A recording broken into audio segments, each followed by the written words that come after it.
Hi, everybody. I'm Ashleigh Banfield, and this is Drop Dead Serious. Thank you for being here. Thank you for subscribing. And if you haven't yet subscribed, this is it, the little button. It's free. It's easy. It might even go ding when you do it, and I so appreciate it. Thank you so much for being here. And also, if you're a member, I really appreciate you guys. If you want to join, there's a little join button down there as well. We'd love to have you. We do all sorts of special member stuff just for the members. So I've got some more reporting for you. This is day 59, y'all, and I'm recording this on March 31st. It is the last day of March, which means tomorrow is day 60 in Nancy's investigation. Okay, so I learned something from my law enforcement sources that so much that I learn makes me so angry. Others I find fascinating. Like if you didn't see yesterday's episode, check it out. I finally have learned from my sources where the perpetrator got into Nancy's house. It's in the middle back door, the door that goes into the kitchen. And when Savannah said doors propped open, plural, it meant the screen door and the wooden door of the same entrance.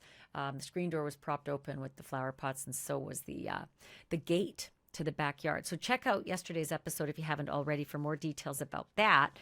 Today, though, I have learned that in the very beginning of this case, right? You know how it's so important at the beginning of a case. Timing is everything. Like your countdown is everything when you have a missing person. It's just like the hours count. In the very beginning of this case, when we learned from the sheriff that homicide had been called in because there was, disturbing things inside the house, we learned what that is, right? It's the back door wide open. I told you that on day 3. And also blood found in the house. I told you that on day 3. I also, in the last several weeks, have learned blood droplets in the front foyer inside Nancy's house that go outside her front door and down, the pathway. We knew about the blood outside. We also know about the blood inside. So the homicide detectives were brought in because of that, right? And now I'm learning that the lead detective assigned to this case, to a case that was as high profile as the Nancy Guthrie case was from day 2, and we know it was high profile because Sheriff Nanos called a news conference. You don't call a news conference for any homicide case. You call a news conference for a high-profile case that you are getting hammered with questions. The media interest is massive, so you have to hold a news conference. And on day 2, he held a news conference. So we know it was a high-profile case. And who was assigned the spot of lead detective on this high-profile and bewildering case? It was a homicide detective with exactly 2 years' experience in homicide. 2 years under his belt. And he's given lead detective on Nancy Guthrie's case. So my reaction to that is, what? What the actual fuck? Are you kidding me? A guy with 2 years experience in homicide gets pole position on the Nancy Guthrie case that we have known since day 1 was a big deal. And since day 2 was so big, there needed to be a news conference. Yeah. That's what's happened. My law enforcement sources have told me that's what happened. Not one, but multiple law enforcement sources have now told me, basically, the guy with 2 years under his belt as a homicide detective got the case. So now you're going to say, well, Ashleigh, maybe things changed as they realized this case was really difficult. And, as days went on, it got even more frustrating and difficult. They thought they'd solve it really quickly, and that wasn't happening. So they moved him off, and they brought somebody in and with more experience. And that did not happen, according to my sources. That did not happen. In fact, what my sources have told me was that this fella, and I'm sure he's perfectly lovely and he may be a very good police officer, right? And he's got experience as as an officer beforehand. It's just as a detective, as a homicide detective, 2 years. And that's not to say that he isn't great. I don't know that. He could be fantastic. But I also know in everybody's business that experience drives success and product, right? All of that. Experience is at the apex of what you need to do the right job, to do a great job. And he didn't have the experience. And yet he stayed on as lead detective all the way up until, I'm told, the task force was created. So I went back in my notes and I consulted the trustee Brian Enton and all of his shows as well. And Brian Enton reported on March 4th, which is day 33. Let me read you what Brian said. As part of the refocusing of resources, we have learned 4 detectives and a sergeant from the Pima County Sheriff's Office have been assigned to a task force with the FBI to continue investigating Nancy Guthrie's disappearance. The task force will be stationed at the FBI office in Tucson. This is a change from virtually all detectives working on the case, end quote. That's Brian Enton's reporting on day 33, March 4th. Now, I don't know if the task force was created that day that Brian found that information out, or the day before, or maybe a few days before, whatever it is. Around day 33, we got a task force, which means that for roughly a month, if my law enforcement sources are correct, and they have been all along, you had a 2-year rookie at the helm of the Nancy Guthrie homicide case. I don't know about that. I mean, that makes me very uneasy. You know, I remember me at 2 years experience. I wasn't ready for shit. You know, I was ready to like do some filing and get people coffee and maybe occasionally be sent out to do a story and have it double, triple checked by the bosses. But I was in no position to be telling other people what to do in my business. I didn't know enough about my business. I could have studied it and learned it and been on the job and all the rest, but I still didn't know squat. I still feel at year 38 that I have lots to learn, you know? But this lead detective on the case had 2 years. That's what I call a complete rookie. Why? I ask, why would that suffice? There's all sorts of reasons why people get assigned, and I don't work, you know, in a homicide unit. Draw straws, a number system, just round robin. You get, when your number's up, you get the case. But when you get a case that defies all the others, that's an outlier, that's different, especially like this one, I think we could safely say is up there with the Gabby Petitos and the Idaho, massacre at 1122 King Road. That these are big cases.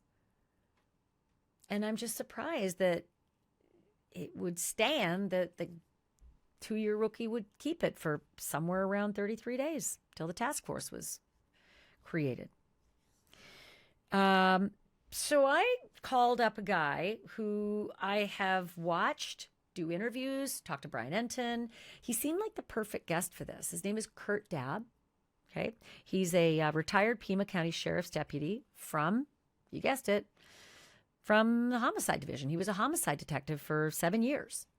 And if there were anyone who would know a thing or two about rookie homicide detectives in Pima County, it's Kurt, because I remember very well when Brian Enton asked Kurt Dabb a few questions about the unit, about the sheriff's deputies who are working in homicide.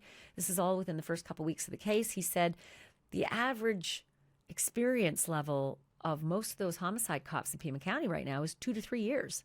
And the words he used were, that's baby cops. That's baby cops, right?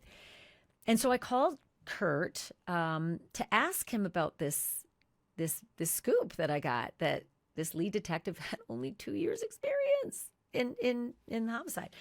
And he told me a lot. Like, he had a lot to say about that and how, that ripples out into everything else with regard to this case. And then I asked him a few other things, because given the fact that, he's done his time, he's retired now.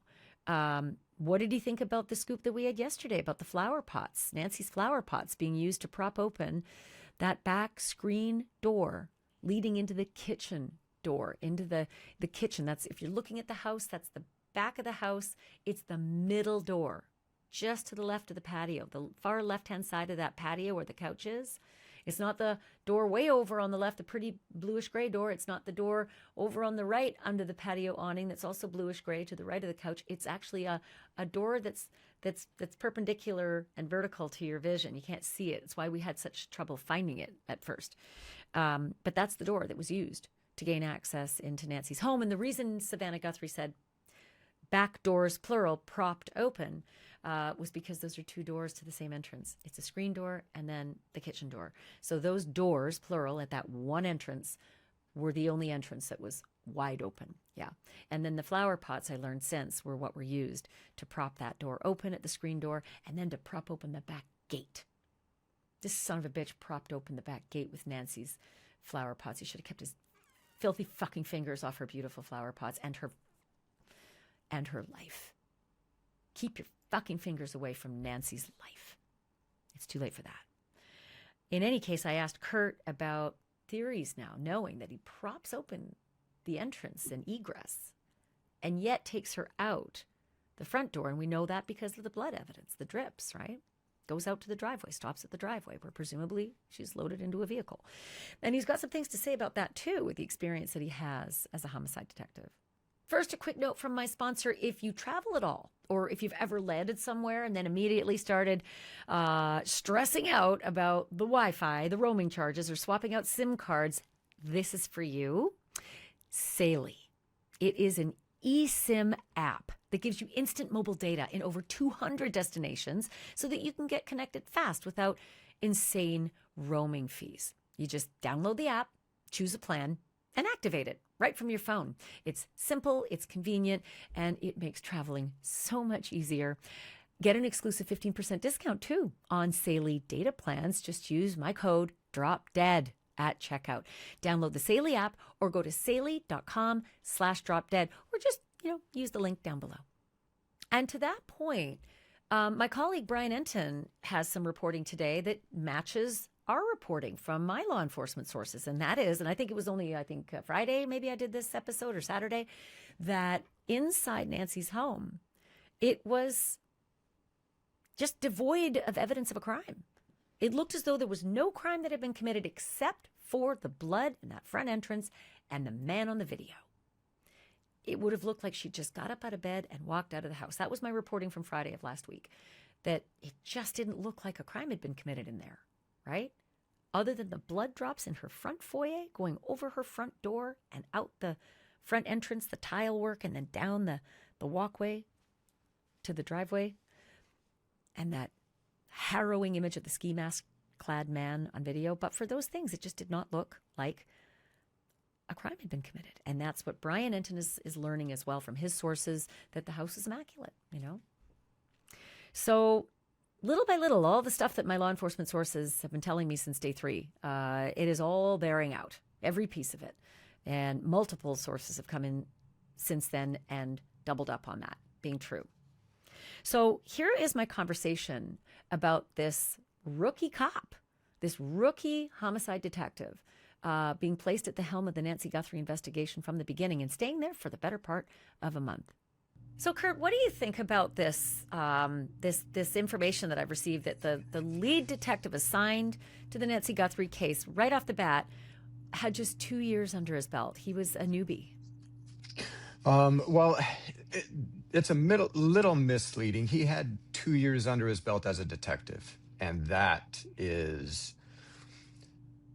a problem, especially when you're investigating homicides. I think the detective in question probably has 6 or 7 years on right now, but at the time of the case, suffice to say, he had about 2 years experience as a detective, not as a homicide detective. Does that matter to the layperson? Like, I hear that and I think, oh my God, he's a kid. But is that kind of standard? Is that just sort of the way it works?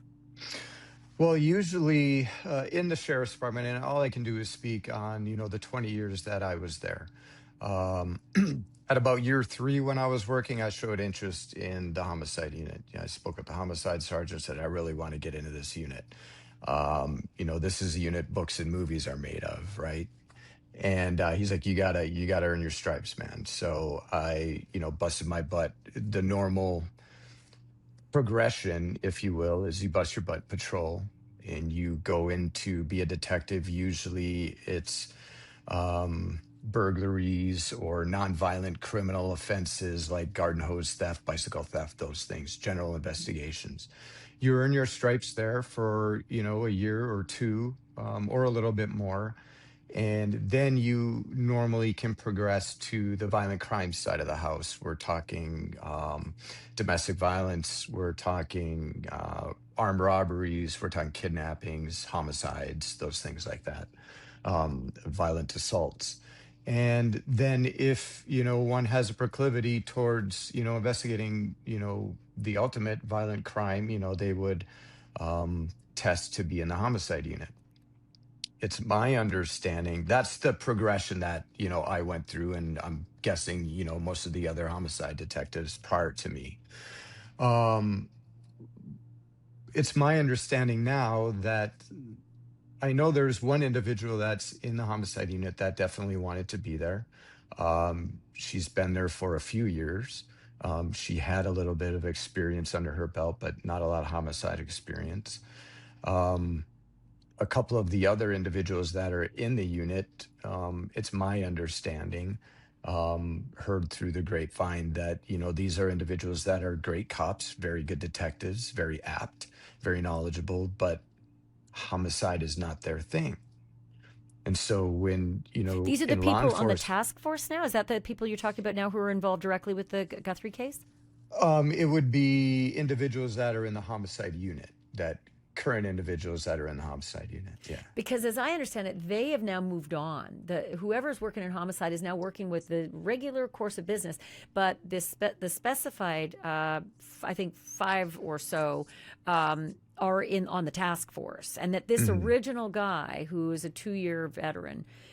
He's no longer with that case. He didn't move on to the task force. It was reassigned to somebody else who's got about 10 years or so. Okay. Well, to me, that makes sense. And to me, it would have made a lot of sense early in the investigation to bring back former homicide detectives that are still working in the sheriff's department, albeit in different assignments now, to bring them in to help with the case, knowing full well that the homicide unit was lacking severely in experience investigating homicides. So I was a little bit dismayed up front. And, look, you have plenty of homicide detectives that are retired, that could be deputized to come back Mm-hmm. and help with the case. Not saying that I would do that, but, that is an option. And none of those options, as far as I'm aware, were taken. It sort of defies logic, especially because right from the get go, you have a case on day 2, right, which would be Monday, February 2nd, that the sheriff deems important enough, high profile enough, vexing enough to hold a news conference to update the public saying, this is not a woman who just wandered off on her own. She's sharp as a tack. There's some evidence inside the home that leads us to bring in the homicide division. And he's having a press conference. For those reasons, it stands out above the other homicide cases that come in. This one's special. It's bigger. It's more odd. And it's high profile. So why then would have it been assigned to somebody with only 2 years as a homicide detective? Well, that's a question that, the sheriff would have to answer, or the one of the chiefs or the captain or lieutenant that are in charge of the homicide division. Um, to me, it doesn't make any sense. And look, when I was working homicides, I did 7 years with the homicide department or homicide unit at the sheriff's department. Two separate times, one for 3 years, one for 4. When I was working, we would average anywhere between 12 to 20 homicides a year. And that was about half of what the Tucson Police Department would get, which is the city within Pima County. So the county, we would investigate 12 to 20 a year. This was during the 2009, 10, 11, 12 time frame, my first time when Tucson was extremely violent. We were having home invasions, drug rips, kidnappings, all kinds of crazy stuff. Um, Moving on to now, it seems that there's less violent crime in the county, which is great for us citizens.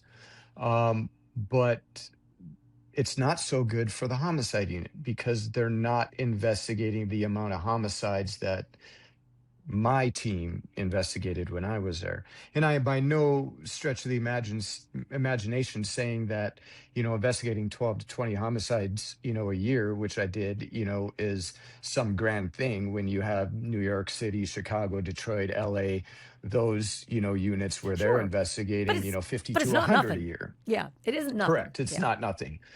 So yes, it's a problem to me. It's a concern to me that especially one of the and I don't know where I heard this from, but I did hear it that that individual didn't even want to be a homicide detective. That maybe he or The one of this the lead other this detective. this Yeah, lead yeah, detective, the one with the 2 years experience, did not even want to be a didn't even detective? want to, and so not didn't want to be a homicide Homicide. detective. See, like I explained earlier, there's a calling to do homicides. Not everybody wants to get into the weeds in investigating homicides. They're very violent, they're very disgusting to look at. You truly do see the true pure evil of mankind. And, it can cause problems with individuals later on in life, mental health issues, stuff like that, PTSD. So, although homicide is the top of the tops as far as in my opinion, investigating crimes, it's something that you have to be called to because if you're not going to go into it 100% and not dip your toes in a pool, jump both feet, first, then it's not going to be something that you're going to be good at because you're not going to put a whole 100% effort mentally because it's not your thing. You're going to do the job, you're going to do it to standard, but you're not gonna you just don't have the The feeling, passion. the heart, Well, the yeah, passion. Yeah, yeah. the passion. So, look, I don't know how that unit operates. I sometimes think every unit is like a sports team, and Mhm. deciding to hand the ball off when the buzzer's on its way to Rudy, it would Mhm. dishearten a lot of people, you know, on that team. Do you know if that happened in this particular case where they have this high profile, very visible press conference earning murder case or homicide case, Mhm. potentially? We don't know, but they got the homicide guys in, to the young guy? Well, it's you have to have that passion. You have to have that attitude. Like I worked the Gabby Giffords case. I was in homicide. I spent nearly an entire week at that Safeway parking lot as a liaison with the FBI. But well, I think there might have been four of us in the homicide unit at that time. All of us were chomping at the bit, wanting that case, right? Because we do that on every case because it's a homicide. It's what we wanted to do. I don't know if that was the case with this one. And I'm not saying I do know, and I'm just not saying, I'm not telling you. I legit don't know what the feelings were when this call came out. And So people you have to don't know. understand. Let me just get clarity. You don't know if the rest of the guys thought, "What the hell? Why is this guy going to lead this extraordinary? I mean, this is like going to the show, you know." Yeah, I don't know what anybody thought. And again, this individual is not a bad cop by any stretch of the imagination. And I don't want to Um, malign this person either. yeah, Let's be really clear, yeah, because if anybody's viewing right now and thinking, Ashley, come on, give it a rest. I'm only yeah, saying that I know what I was like as a right, cub reporter, and I was sure, not ready for prime time. Let's just put it yeah, that way. And I didn't Eh, necessarily get prime time back then. right. And I think you're saying that right there. I wasn't ready. I knew I wasn't ready. I felt I didn't think I was ready. I had that same conversation before I went to homicide. I spoke to one of my future homicide sergeants, Sergeant Jill Isley, one of the best homicide detectives the sheriff's department has had, as far as I'm concerned.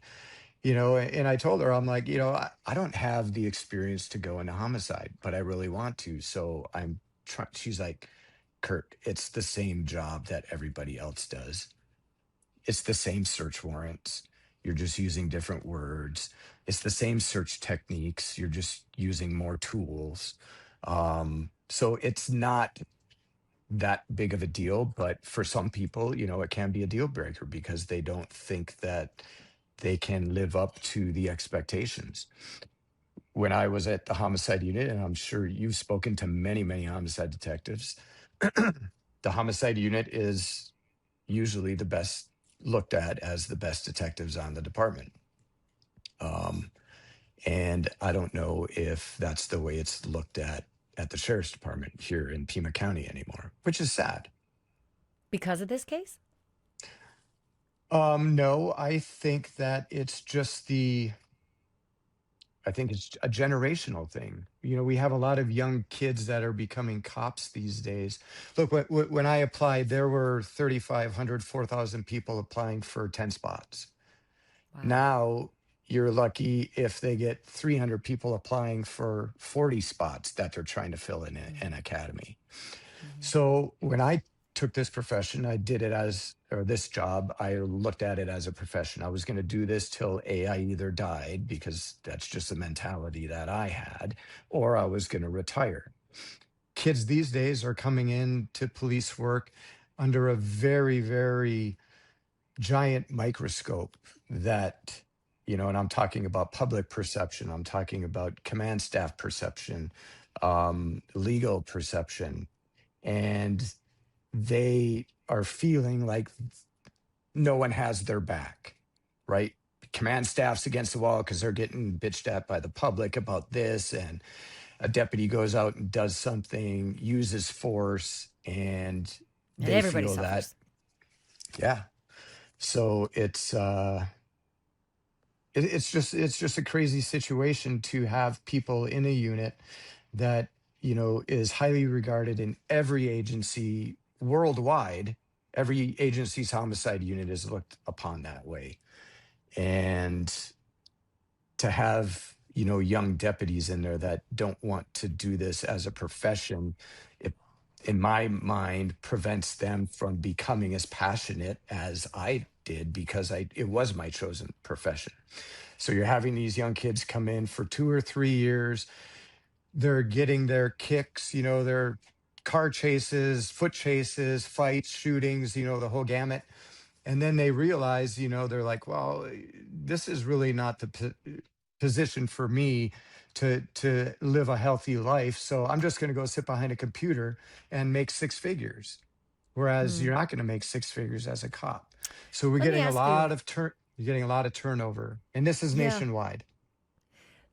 You know, I'm sort of getting the idea that it's sort of a demoralized atmosphere Mhm. in the Pima County Sheriff's Homicide Unit, and I wonder, In first the of all, whole if department, that's not just the unit. in the whole department. Yeah. And so, do you think that infected the team, the homicide detectives, in a way that might have actually had an effect on the investigation, the Nancy Guthrie investigation? I wouldn't go that far. I mean, homicide detectives, cops are used to working under pressure. So I don't think that there's anything that command staff or the sheriff, has done that is insurmountable in court.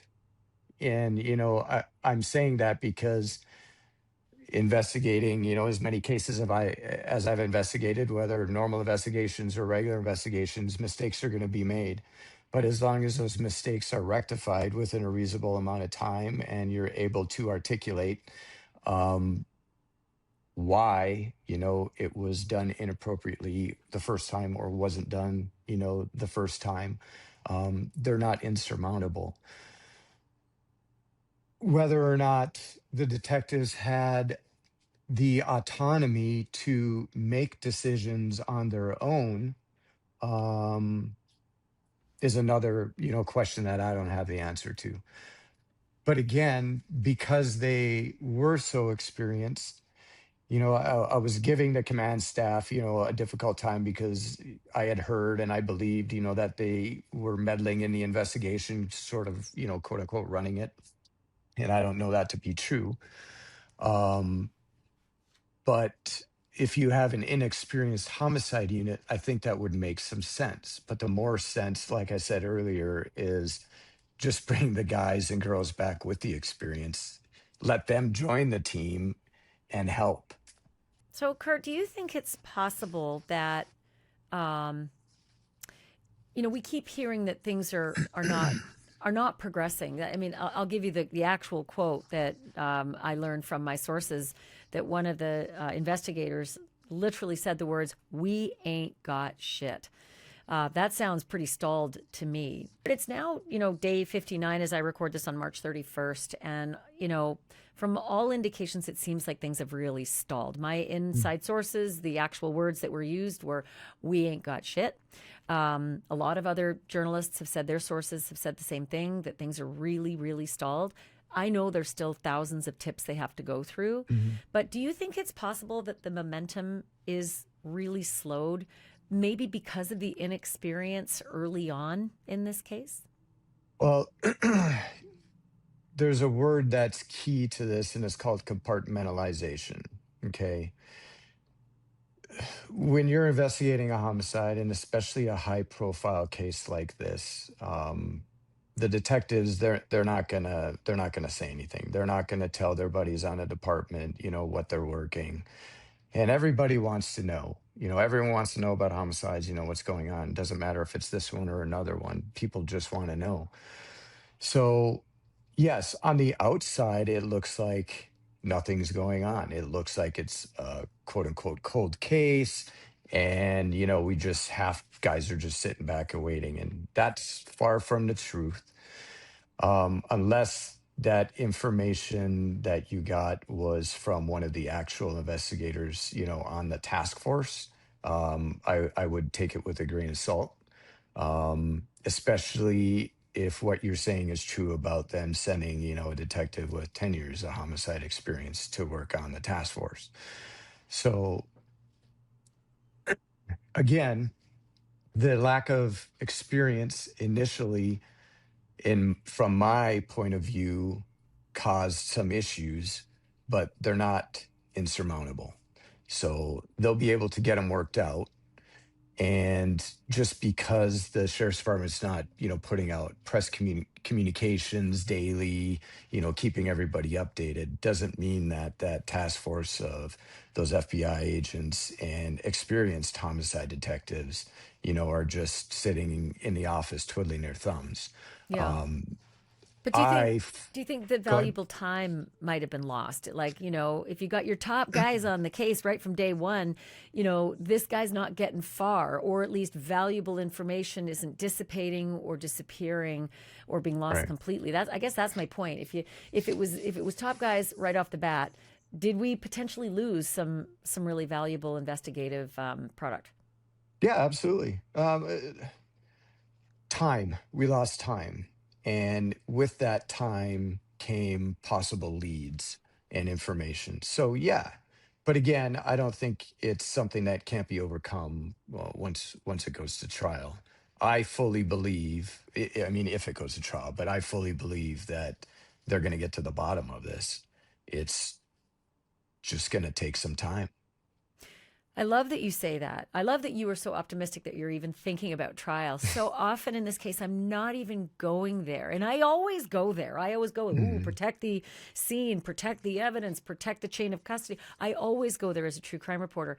But in this particular case, I haven't even felt the luxury of that. I have only felt, are they ever just going to find her, let alone the guy? Mhm. Well, there's so much information that comes in, and it's a roller coaster for an investigator. Like, I guarantee you, that first SWAT operation that they did down in Rio Rico, Arizona. Um, I'm assuming, based on how it played out, that they obtained a search warrant for this individual, located him, detained him, questioned him, photographed him, fingerprinted him, and got DNA swabs from him. That's what that thing was for. But I can tell you, those homicide investigators, their adrenaline was through the roof when they're writing a search warrant. You know what I mean? When they're getting everybody up and they're briefing them, all right, this is what we're going. So those type of things happen all the time. Some of those things might happen, it might happen multiple times a day, where you're reading through something, or you're sitting there watching hours and hours and hours of video, and you see something and you don't know when that's going to happen. I'm assuming, because I've investigated cases before, that that has happened a number of times, even in the past couple of weeks, where they thought that they're onto something, or think that they're onto something, and they're working on it. So it does suck from the sleuths, the civilian sleuths. It sucks true crime reporters. It sucks for us citizens. And it definitely sucks for us retired cops, because I would like to say my team that I was with, we would have done a much better job investigating this. But, maybe that's just my ego. And it also sucks for Savannah Guthrie and her family, who are Yes. just in Yeah. absolute agony. I mean, I see that interview and I think, good God, not one of us could imagine being in her shoes. No.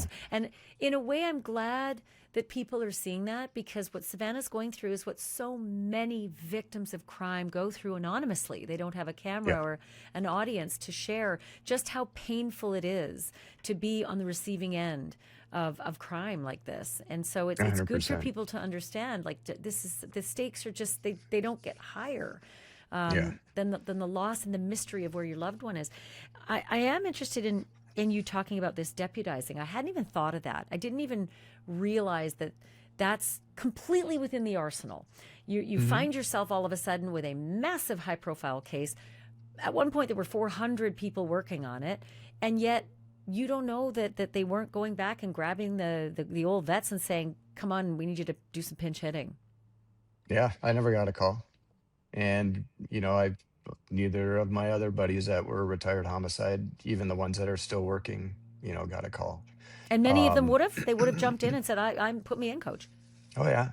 Yeah. We have a separate cold case unit that wasn't even allowed to help investigate, and the cold case unit is plumb full of experienced homicide detectives. Now, they went out and did menial tasks, here and there, but to get, roll up their sleeves and, get dirty, that wasn't an option.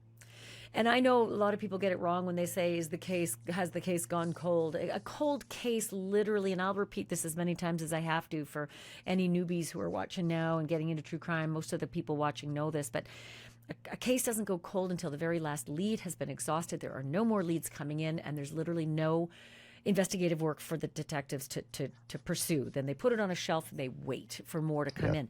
We're not there. There are thousands and thousands of leads they still have to go through, clearly with 40,000 plus coming in.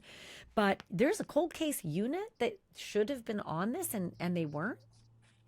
Yeah, we have a cold case unit. So when I was in homicide, we had a cold case unit and a homicide unit. And whenever the homicide unit got called out, we would call out the cold case unit, because they had experienced homicide detectives, and they would help us, process the scene, conduct interviews. Usually, within 48 hours, their major tasks were done, and, they're able to go back and investigate the cold cases, which is extremely important.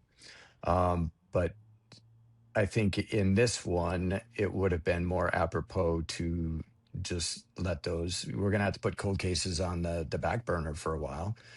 They're cold, and utilize the experience that the sheriff has at the agency. That would have been the smart thing to do, in my opinion. But to your knowledge, they're still not being used. Correct. Now, again, I don't know. I do not know what detectives are assigned to the task force. Um, I heard it, I don't know if I heard it earlier in this interview or earlier today. I don't know if it was you that mentioned or someone else, but someone with 10 years experience, is, on that assigned to that task That was force. one of my law enforcement sources told me Okay. that someone Yeah. who's now who should have likely been from the beginning and was there, and Hmm. The whole idea is that these guys existed. They're there in the department. They were just working on other cases, and that's a good question for you. I mean, since you were Yeah. there, isn't it doable to switch somebody off one of the cases he or she might be working on, somebody with a lot of experience, and put them on this big, high-profile mystery? Well, that's usually the way that it worked. And I believe that's the way that it worked initially. They had, every detective working this case. But when you have detectives working a case initially, the only ones that are really in the know are the 3 or 4 homicide detectives that are in the unit. And they're going to give a briefing and they're going to start delegating, they or the sergeant is going to start delegating tasks to the other deputies and detectives. So that's what their job was, to go out and do these ancillary tasks versus getting down, doing interviews, you know, searching the scene, going to the scene and putting eyes on, getting a feel for things, getting a sense for things. And to my understanding, that did not happen and still hasn't happened, with the exception of whoever they sent over to the task force, if it wasn't the actual homicide detectives. So, I mean, again, I just keep coming back to the layperson here says, wait, if you're a lead on a case, you should be the most experienced because you're effectively directing the way the team's going to operate. Is that the way it works? Is the lead detective on the case the one that sets the tone and then sets the mission in place, or is it different? Well, you can't have the most experienced detective be the lead on every homicide. So the way we used to do it at the sheriff's department is we used a number system, and we would just number our homicides, and we would have our names on a list, and whoever had the first homicide, the next name on the list had the next one, and then the next one, and so on and so forth, and it would just revolve. I don't know how they do things now, but I mean, if I was making this, look, if I was in the homicide unit and I had an inexperienced group with me, you best believe I would have stepped forward and said, I'm taking this case, right? That's what experienced guys do. Whether or not that was, well, I'm fairly certain that that wasn't the case with this investigation. Well, let me ask you this. I mean, I don't know if they're using a number system still there or how they Mhm. effectively ended up giving this 2 year homicide detective, effective rookie, the lead on this case. Isn't that something that the sheriff could circumvent and say, hey, you know what? This one's special. This is different. This is in the public eye. It is more mysterious maybe than the average, case. I'm reassigning this to somebody who's got a lot more under his or her belt. Well, I think that would be for Sheriff Nanos to do because of his huge ego and his micromanagerial style of leadership. But you also got to look at the flip side of that coin too, where, someone could tell him, one of his chiefs or captains or lieutenants or sergeant, tell him that this, is too big of a case for someone with this much experience. And, he may have just said no. That you That's think the it's, other, but that's, what well, would be the that's the reason other to say side of the no? coin. What would be the reason though Well, to say no? because Nanos makes the calls at the sheriff's department. And I'm not I don't saying see that the that upside. happened. Those are just the two options. Well, he's got a big ego. He doesn't But what? care. But isn't the big ego fueled by the better guy solving the case rather than let's have a younger rookie? There's no upside for him to keep the younger rookie in place, is there? Well, I mean, if you have an ego as such to where you don't care about the outcome, just that you were making the calls, and then you can place the blame, push the blame down the line later on. But again, I don't know what one of those scenarios occurred, how that detective got selected to be the lead on this investigation, whether it was a simple, hey, you're up, you were on deck and now you're up to bat, or was it someone else, placing him there? I It don't just know. seems like whatever systems are in place, everybody should be flexible. When I always use this expression, others use the expression, everybody has a plan until you get hit in the face. It's Mike Yeah. Tyson's favorite line, and the plan maybe needed some reworking. It's just my layperson's opinion, though. But Yeah. so, question for you. So let's just say the young guy, he gets the case. Does he have the support of the rest of the homicide detectives, propping him up in where he may be inexperienced and not know how to direct things?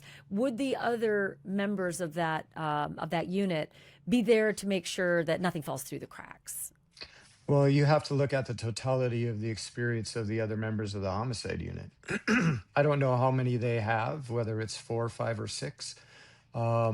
Like I said, when I was working, there was a point where we had 3 homicide detectives. We were getting slammed with cases, and we were begging, we need more bodies. And at one point, we got up to 6, which was awesome because we each average 1 case every 2 months, and that's doable. But the experience of the homicide unit members right now, they don't have a lot of street experience. They may have 5, 6, 7 years on as a cop, but they all have 2 or 3 years in investigations and 2, 3 years in homicide. And investigating the amount of homicides that they're investigating, they're not getting a lot of experience. So I don't know if anyone in that unit felt confident and or competent enough to stand up and say, hey, this is a big deal. Let me take this. Well, I don't want to say blind leading the blind, because some of those people might have been really, really good at their jobs, even as young and new on the job. They might have been good, but it is distressing to hear that. I think I remember, Kurt, an interview that you did with my colleague Brian Enton, probably a month and a half back, where you said, yeah, 2 to 3 years average experience for homicide cops in Pima County. That's baby cops. hmm Yeah, I mean, that's baby cops is baby. scary. Well, and that's nationwide. I mean, we don't even have baby cops as far as investigative experience in homicide, but we have baby cops on the street. The Pima County Sheriff's Department has 196 deputies, patrol deputies. 101 of them have not even completed their 1-year probation yet. So Wait, that what? means that you have 95 deputies on the street that have more than 1 year on their own. Holy cat! Then that's And really you have jarring. 101 that haven't even finished a year on their own. 101 out of 196. Wow. Yeah, Half. half. Yeah, more than half. And so the experience thing is just knee deep in my former agency and agencies throughout the country for the reasons that I explained earlier. Quick note from my sponsor. You think all those natural products that you're buying from the wholesome mom and pop companies are really natural? Not quite.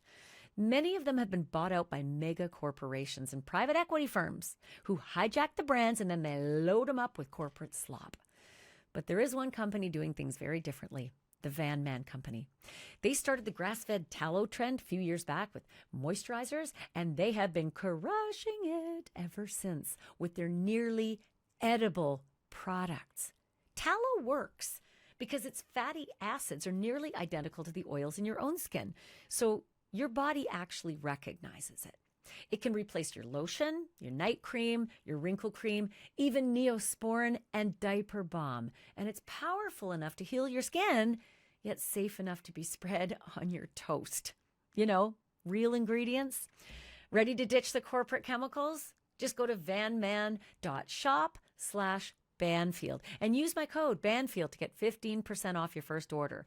That's vanman.shop/Banfield and use my code Banfield for 15% off your first order. Or you can just click the link in the description. Van Man, real ingredients, no exceptions. Cool name. It's distressing. I mean, let me ask you this. It's a bit of a right turn, but I'm still really curious because you mentioned there you are watching hours and hours of video, and it led me to remember that there are thousands of hours of video that had been solicited and likely come in to the Sheriff's Department. Do you think it's still going on? Do you think it's still a circumstance where deputies are, or detectives are watching video after video, looking for anything that might be a lead in this case? Or do you think we're past that at day, 59? Uh, with the amount of hours of footage that they allegedly got in, I think that it's quite possible that they're still looking. I sat, excuse me, for one day straight, one case, looking at video, just looking for cars going down a dirt road. And it's meticulous. You can miss things because you're getting tired looking at the screen. So, yeah, I think they're still viewing footage. And I think that they're still following up on different leads and different forensic examinations, that they're thinking of and that have come in. And that leads me to a question about experience, because as you said, and I know video, this Mhm. is my world now, right? And I also remember being a young associate producer. And I realized very quickly how much focus you actually have to employ watching Mhm. video, because you can miss anything at any time. And so, do you think the experience piece that we've been talking about is critical in the amount of video hours that have had to be watched? Meaning, not very experienced eyes are on those video projects. Well, I don't know. I mean, that's possible, but you got to think that most of these, young cops these days grew up in the video, Yeah, technology, video games good point. technology, and so staring at screens, may not for you and I. Yeah, I'm in my mid 50s, and yeah, it sucks staring at the screen for hours and hours and hours. But maybe for this younger generation, it's not so bad. I don't know. Yeah, let's hope. Let's hope. I never Yeah, thought of that. That's like there's a little bit of optimism you've given me. I yeah. appreciate that. Um, Talk to me about the. Let me just actually look, because I've been all over the map with this interview, and I don't want to miss some of the stuff that I'd lined up to talk to you. I went way out of my plan. Oh, I'd love to ask you about something Sheriff Nanos said recently, within the last week or so, maybe 10 days. He said, and I'm paraphrasing here, but effectively he said, "I know why he was here," meaning the suspect, "and I've known since day one. I cannot get my head around that, because to my knowledge, nobody knows why that guy was there or what his intention was Mhm. in targeting Nancy Guthrie. And it feels like day one is very different than day 59 in the way the sheriff has, directed this investigation. What are your thoughts? Right. Well, I mean, the sheriff doesn't like to be held accountable for things that he says. He said that in his second news conference. It could have easily been something like he said his theory or, hypothesis about, what happened out loud. I think everybody had an opinion about what happened as soon as we saw the video. Um, I don't know how soon he saw the video before he made that statement. But I think after seeing that video, I initially said, "Oh, I know why this guy's here. He's here to kidnap her. He's not there to burglarize a house. He's got a backpack full. Burglars don't go burglarize houses with full backpacks. So this guy was here to kidnap. That I believed his kidnap stuff was in his backpack.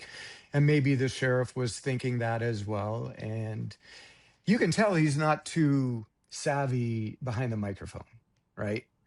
I think I'm more capable of conducting interviews and answering questions than he is because I've had a lot of court experience, a lot of testifying experience. So maybe it was just something simple for him, as simple as, he just let his thoughts come out of his mouth. And, he doesn't want to be held accountable for those. Well, it's a weird thing. It's a weird thing to say, because on day two, February 2nd, Mhm. he gave a press conference in which he said the words, and again, I'm going to paraphrase, but he said this twice. There's no concern out there in the community. Like, you're safe. There's no danger for you all. And, we're Mhm. giving up the scene, and we're calling off the search. Well, here we are weeks later, months later, and we Mhm. now have a guy menacing ski mask on who we can't find. And he then says the words, yes, this guy could strike again. Now that is not the word. And he said those two things, right? Mhm. That does not comport with I know why he was here and I've known since day one. They are literally the opposite of each other. They're completely the opposite. And again, I think it's just the way he is. I think it's just his inability to communicate the things that he wants to say. I have that problem when I argue with my wife. Yeah, but you don't make He up entire unfortunately, things, right? Like right. one is one He scenario, one unfortunately is has that another. problem in the public. This is not a slip up. This is Yeah. two entirely No, different theories. and look, if and when this does go to trial, he's going to have to be held accountable for that, right? Feels He's going like to be it. called on the stand for that. And at least I hope he is. The prosecutor may not want to, but the defense attorney damn sure is going to want to get the sheriff Defense up there.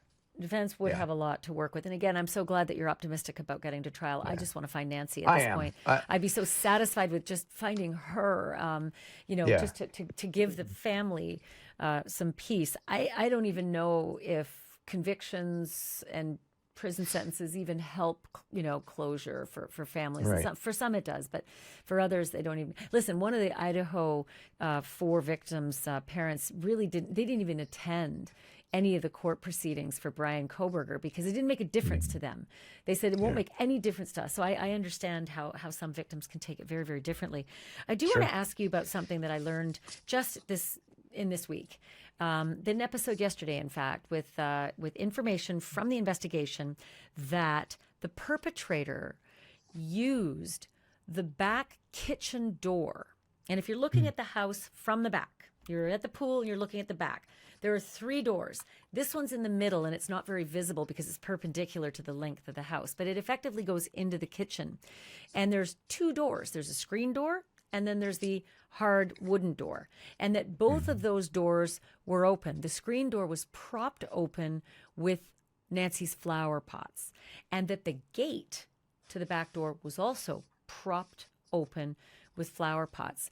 You're a homicide detective. Mhm. You know now what that looks like and where that would take you investigating this case, knowing full well that he went Mhm. out the front door, because that's where Nancy's blood trail leads. It leads down the walkway and out to presumably the waiting car where the blood stops. What does it make you think of?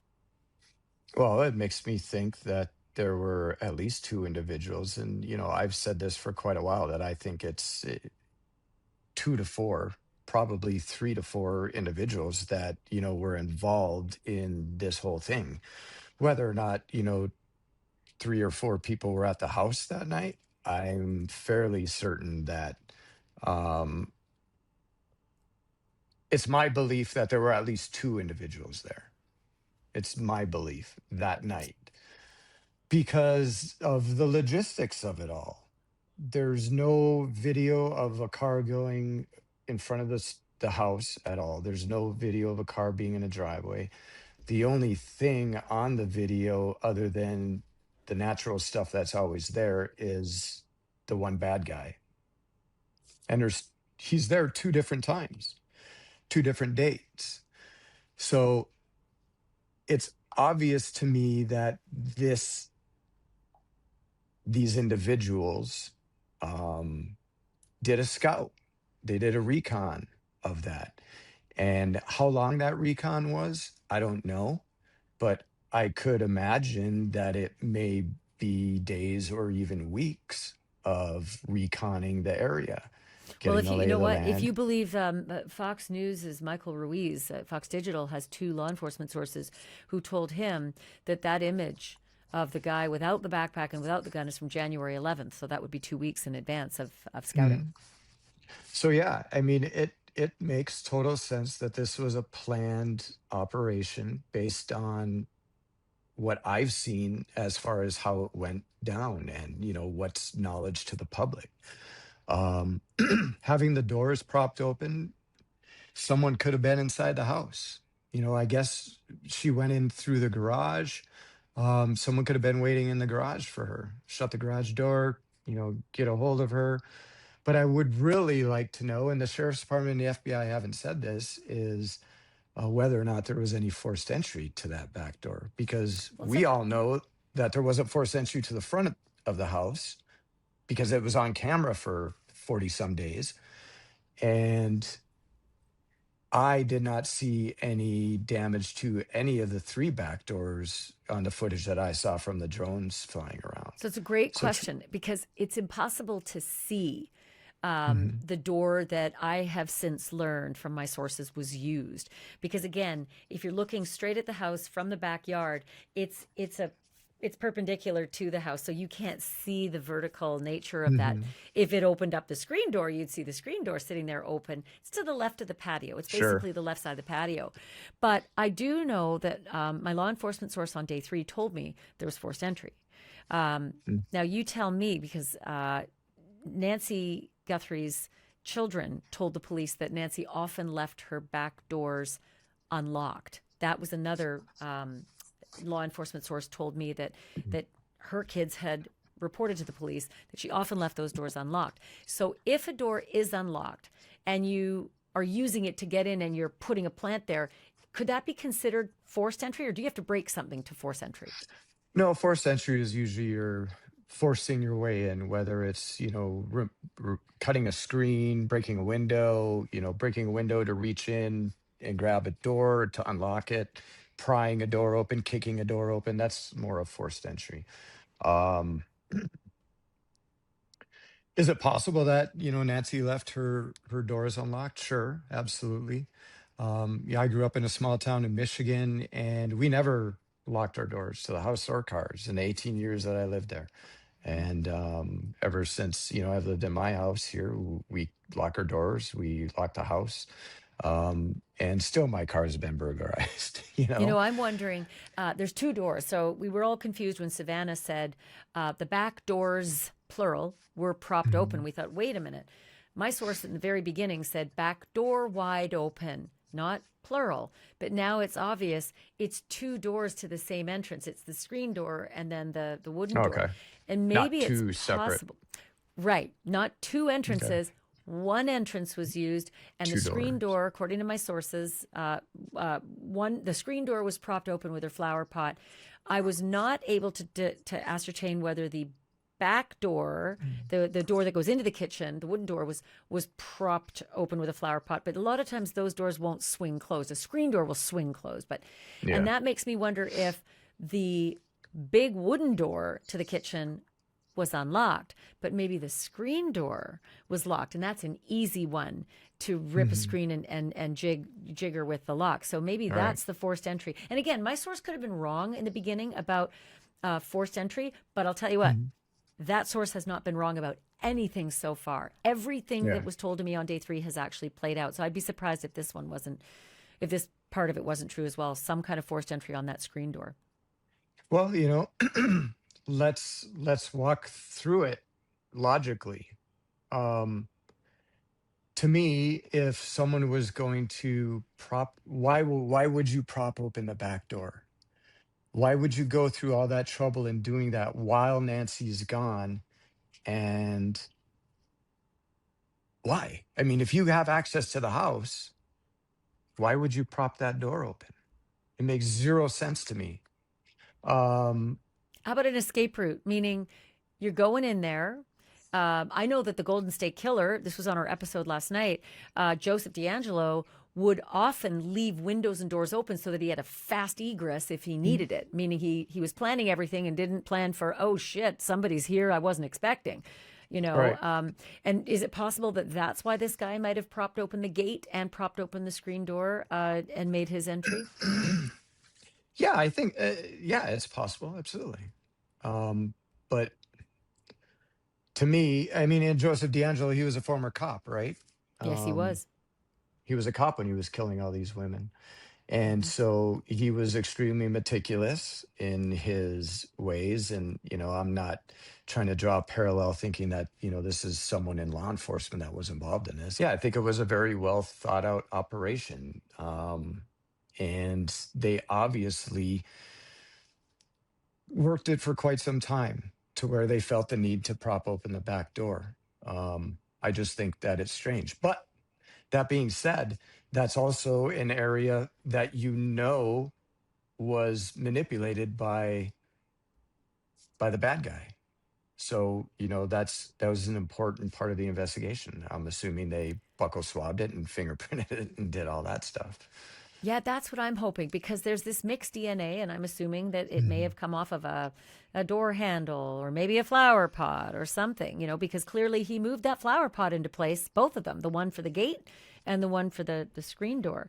But I'm curious if you think that it's possible it is just one per given that he may have propped those doors open to make a fast egress, or because he was planning to bring Nancy back out through there and didn't want to have to do too much on his own, right?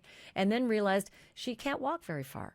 Savannah said on a good day she could get to the mailbox, but most days she couldn't. And then he had to rethink it and Right. realize, I think I got to go out the front and maybe get the car in closer.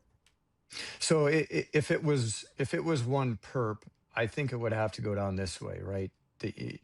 But again, if it was one, why would you prop the frickin' doors open and not just stay in the house? Why would you come to the front and, do the camera stuff? It just doesn't make sense. But let's just say, okay, it's one perp.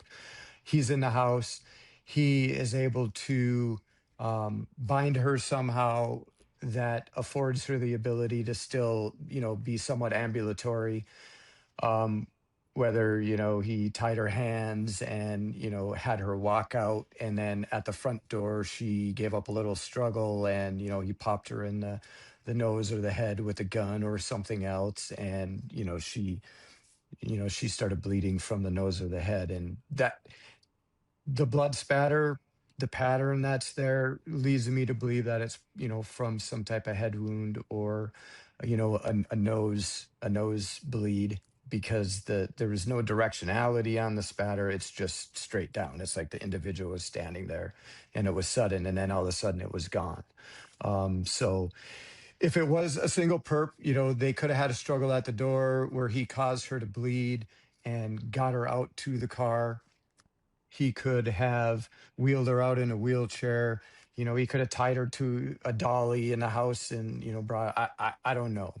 But it just seems like an awful lot of work for a lone individual to do, to be as successful as he was. Um, Or, yeah. Kurt, is it possible he's thinking, I've got a gun. I Mhm. can do this very easily at gunpoint, until he realizes this isn't as easy as I thought because she cannot walk the way I thought she could walk. I thought I would get her Mhm. up out of bed and at gunpoint make her walk to my car. And suddenly I realized I've got somebody who can't walk 50 yards. I Right. gotta, I Can't gotta walk. rejig this. Yeah, I gotta rejig this plan. So, going along those lines, if she can't walk, if she's causing a fuss at the door where it causes him to do something to make her bleed,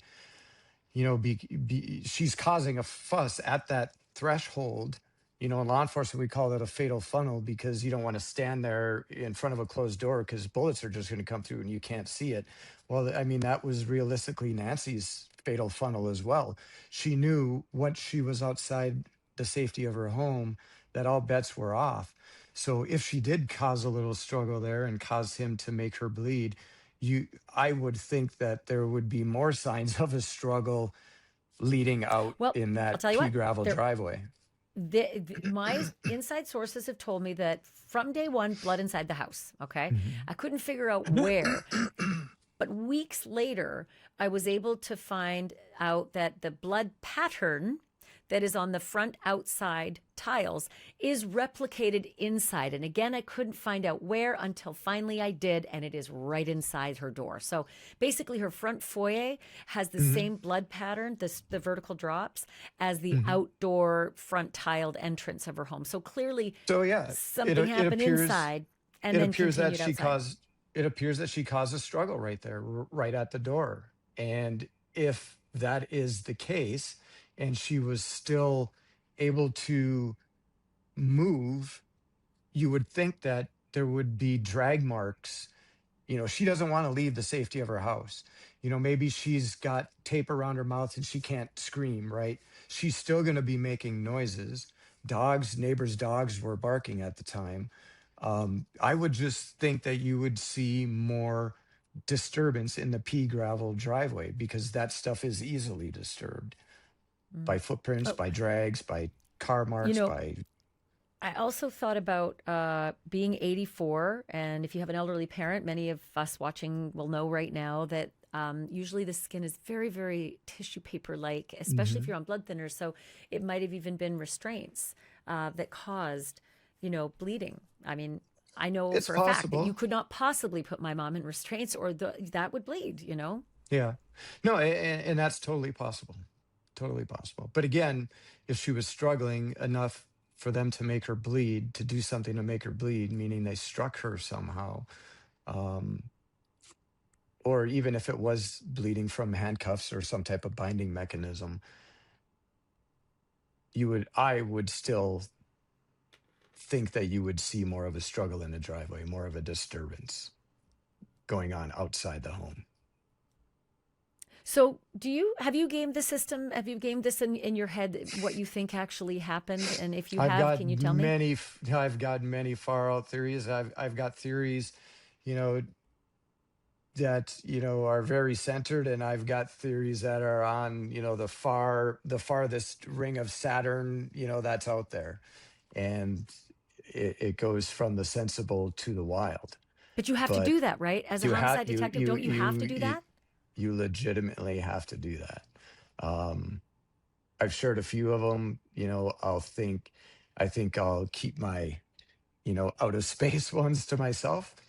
But I think it's, 2 to 4 individuals, maybe 3 or 4, just because of the logistics involved, and that it was a well planned out, somewhat well executed um, operation by, whether or not these individuals had done it before, I don't know, but they damn sure did their homework on this. So, if it was a kidnap, I'm assuming it would be for money, right? Why else would you kidnap an 84-year-old woman, right? Well, you're looking up as though maybe not. Tell me. Well, I don't know. I mean, I thought so originally, right? But what you have to do in not only this case, but every homicide investigation, is you have to figure out who benefits. Somebody benefits from this, whether it's monetarily, whether it's revenge, whether it's just some crazy dude.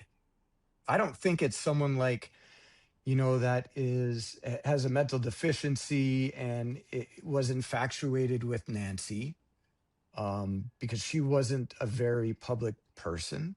She had been on the news with Savannah. So I don't think it's some deranged individual. And those deranged individuals that go about doing these type of, Jodie Foster, victimized, Ronald Reagan, those type of Hmm. things. Those, Fixation. yeah, those are not very meticulous individuals. They may be very smart, but the way they went about their actions were Clouded by com- passion. completely different than this. Yeah. This was a very non-passionate um, Surgical. crime. Yeah. If you will. Yeah. But then To some extent. why then? Because I think that's a plausible theory until I get to you wait 3 days to give some kind of a ransom request to a national Yeah. website and 2 local TV stations. That part didn't make any sense That's because why I still don't. right, you know Yeah. that the ransom business is a serious business and they don't want Sure. anybody involved with noise. Yep. 100%. And for them not to leave any contact information to get a hold of them to make their wish come to fruition, um, I think that, they were red herrings. Because if you're going to kidnap somebody, you're going to send that ransom right away, Yeah. and you're going to send it to the person. Now, this has played out extremely publicly, right? You've got a well known um, individual that is being forced to play this out in the public. And that's why I say, revenge might be one of the who benefits. So I'm hoping that the detectives, and the investigators are looking at, all manners of motives, for this. And again, motives aren't needed for a criminal conviction, but they sure do help a hell of a lot during They the do. investigation. Well, and they Yeah. also just help answer the question. And again, look, it would be nice for all of us to know because we're all, completely bewildered by this. But first and foremost, the family needs to Yeah. know what the hell happened to my mom and why. Yep. These are just the most vexing things that I hope one day we'll solve. And you feel good, huh, Kurt? You think that we'll get those answers? I do. You know why? Because law enforcement doesn't stop. I retired and the cog still keeps going. These detectives are going to retire. And if the case doesn't get solved right now, technology is going to continue to increase and the case will get solved. We don't stop looking just because in the future, if this case goes cold, they run through all 40,000 tips. They've looked at all the video, they've done all the interviews, and the case goes cold. Um, it doesn't mean that it gets stopped work on. We still have a cold case unit, and those detectives read through these cases all the time. They look for DNA, they look for little things that they can do now that they're doing stuff now that they couldn't do 4 years ago when I was a homicide detective. So that's why I think it's going to be solved. Well, Kurt Dabb, thank you for your service all those years. And thank you for this interview. I really appreciate it. You're welcome. So there you have it. Super interesting to be able to speak with somebody with so much experience in trying to just game out all the possibilities when you have a mystery on your hands. You got to go down all those roads. As crazy as they may seem, you got to go down all those roads, and then you got to figure out where the evidence matches and where the evidence will take you. So my great thanks to Kurt Dabb for speaking with us about this. Now, as for where things are going, I do have some information. Tomorrow's episode, we're going to talk to who's being interviewed, because I have found out who's being interviewed in this investigation. It's super fascinating. But for now, thank you so much for staying with me through this episode. I so appreciate you. If you haven't already subscribed, boink, boink, boink, boink. It's right there. It's cute. It's the little me with the silly little cartoon hair. And I really do thank you so much if you have subscribed, and I thank you in advance if you're about to, because it does do me a huge solid, and it allows the independent journalism to continue. I don't got no boss, so this is it, and it really just all relies on you and your support, so thanks. And join as a member, and you get all the extra bonus content that we reserve just for the members. We have lots of fun Q&As. Every couple of weeks, I sit down for an hour. Last time, I think it was 2 hours, and we just say, ask me anything, and I'll answer whatever you got. And some of the questions have been really, really clever and very interesting. And we have some fun too. Last time there was wine off camera. Thanks so much, everybody, for being here. I so appreciate it. Remember this, if you don't remember anything else, the truth isn't just serious, it's drop dead serious.